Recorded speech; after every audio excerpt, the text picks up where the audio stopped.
Hello everyone, good morning and welcome back to another new blog. এটা হলো বিয়ের পরের দিনের সকালবেলা। ঘুম থেকে উঠে ফ্রেশ হয়ে ব্রেকফাস্ট করে বসেছিলাম একটু রোদ্দুরে, কারণ ঠান্ডা লাগছিল।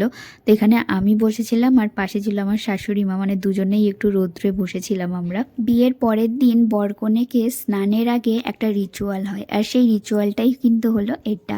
তিনজন এও লাগে, তো অলরেডি আগে দুজন বরণ করে নিয়েছে, এখন আমি করছি। আর যেহেতু আমি বৌদি, তো সবাই বলল তুমিই বরণটা করো।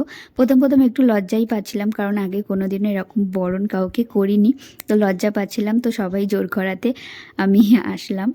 আর যেহেতু ননদ নন্দাই, তো বরণ তো করতেই হবে। নতুন নতুন এক্সপিরিয়েন্স করতে সবারই ভালো লাগে, তেমন আমারও ভালো লাগে। এটা আমার কাছে প্রথম যে আমি কাউকে বরণ করলাম এইভাবে। আর এখন বরকনেকে করানো হবে স্নান, এটাও কিন্তু আমাদেরই দায়িত্বে। তো ভেবেছিলাম প্রথমে একটু বদমাইশি করব, কাদামাটি একটু মাখাবো, তারপরে ভাবলাম যেহেতু কালকে রিসেপশন আর এখন এই শীতের সময় কাদামাটি মাখালে ঠান্ডা লেগে যাবে, ওই জন্যে আর কোনো রিস্ক নিলাম না, না হলে ভালো করে কাদামাটি মাখিয়ে দিতাম। তো এখানে কিন্তু এখন সবাই লাঞ্চ করতে বসে গেছে, আর প্রথমেই কিন্তু বাচ্চা পার্টি সব বসে গেছে। বাচ্চা পার্টি উঠে গেলে তারপরে আমরা লাঞ্চ করব, অনেকটাই টাইম যেহেতু হয়ে গেছে, তো এরপরে আমরা বসবো। আর এখানে ঘন্টুর ফেসটা তোমরা জাস্ট একটু দেখো, ও যেই দেখেছে আমি ভিডিও করছি, তো আমার ক্যামেরাতে তাকিয়েও কীরকম ফেসগুলো বানাচ্ছে তোমরা জাস্ট একবার দেখো।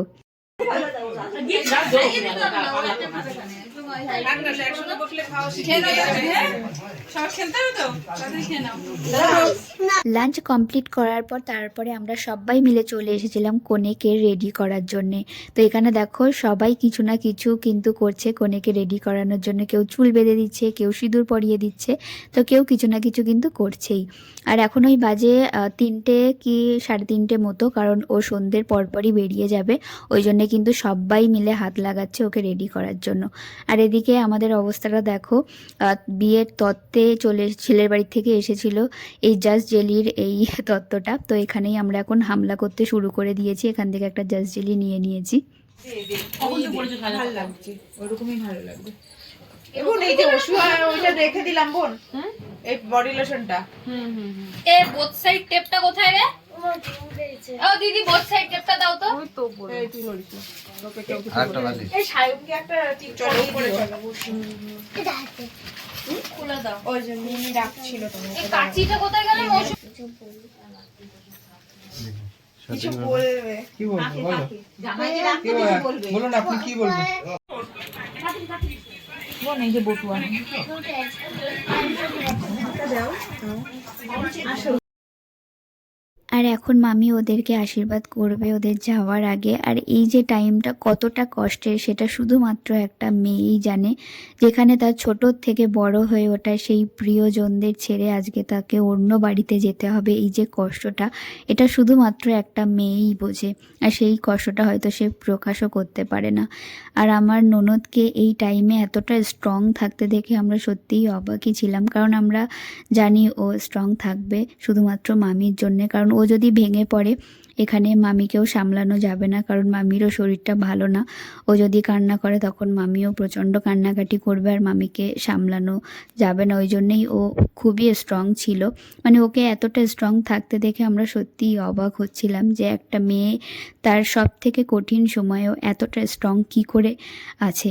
তো ও সত্যিই খুবই স্ট্রং একটা মেয়ে, ও সবসময় ওকে দেখেছি ও খুবই বিদায়ের এই টাইমটা আমার কাছে খুবই কষ্টকর, শুধু আমার বলে নয় প্রত্যেকটা মেয়ের কাছেই।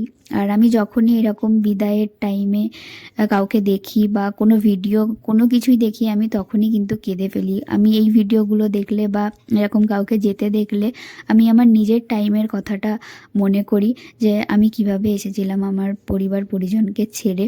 তো আমার সেই দিনের কথাগুলো খুব মনে পড়ে, আর তখন আমি প্রচণ্ড কান্না করে ফেলি।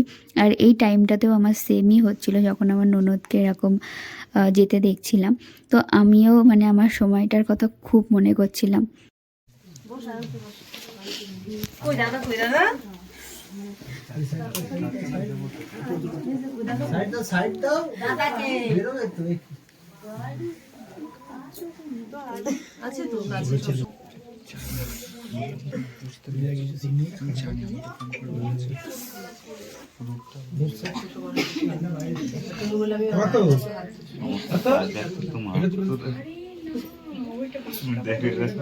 পর বাইরে বেরিয়ে এসেই অবাক, আমরা এদিকে ওর জুতো রেখেছি লুকিয়ে। যেদিন গেট ধরেছিলাম সেদিন তো একটা টাকাও দেয়নি, বদমাইশি করে ঢুকে গিয়েছিল। তো আমরা ভেবেই রেখেছিলাম আমাদের মেয়েকে যেদিন নিয়ে যাবে সেদিন ওর জুতোটা আমরা লুকিয়ে রাখবো, আর সেটাই করেছি।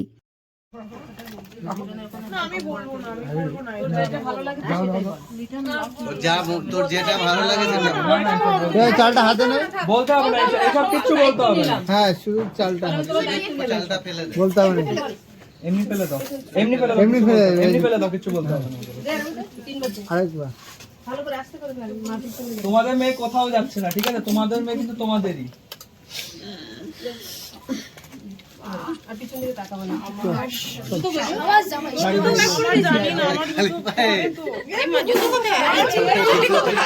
আর এদিকে চলছে হলো জুতো খোঁজাখুঁজি। তার মধ্যেই কিন্তু এরা আবার বদমাইশি শুরু করে দিয়েছিল। বরের ভাই তো বরকে কোলে তুলে নিয়েছে যে খালি পায়েই আমরা নিয়ে চলে যাব বরকে। তারপরে আমাদের একটা পুচকি ছিল, সে তো তার পিসিমণিকে ধরে রেখেছে যে তুমি যাও যাও, আমার পিসিমণিকে আমি ছাড়বো না যতক্ষণ টাকা না দেবে। তারপরে ওরা টাকা দিতে বাধ্যই হয়েছিল। তারপরে টাকা দেওয়ার পর আমরা এদিকে জুতোটাও দিয়ে দিলাম বরের।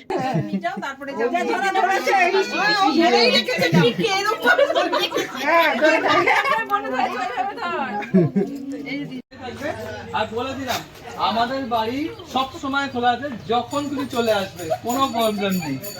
রাত্রিবেলাও চলে আসবে, কোনো অসুবিধা নেই, পার্টি করবো।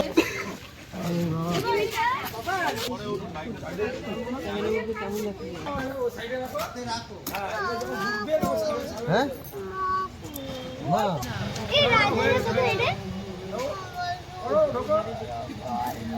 মৌসুমি আজকের এই ভিডিওটা রাখলাম এইটুকুই। কেমন লাগলো অবশ্যই জানিও। ভিডিওটা কোথাও একটু ভালো লেগে থাকলে একটা like, comment, share and subscribe করে দিও। সবাই খুব ভালো থেকো, সুস্থ থেকো। দেখা হবে নেক্সট রিসেপশনের ধামাকাদার ভিডিওতে।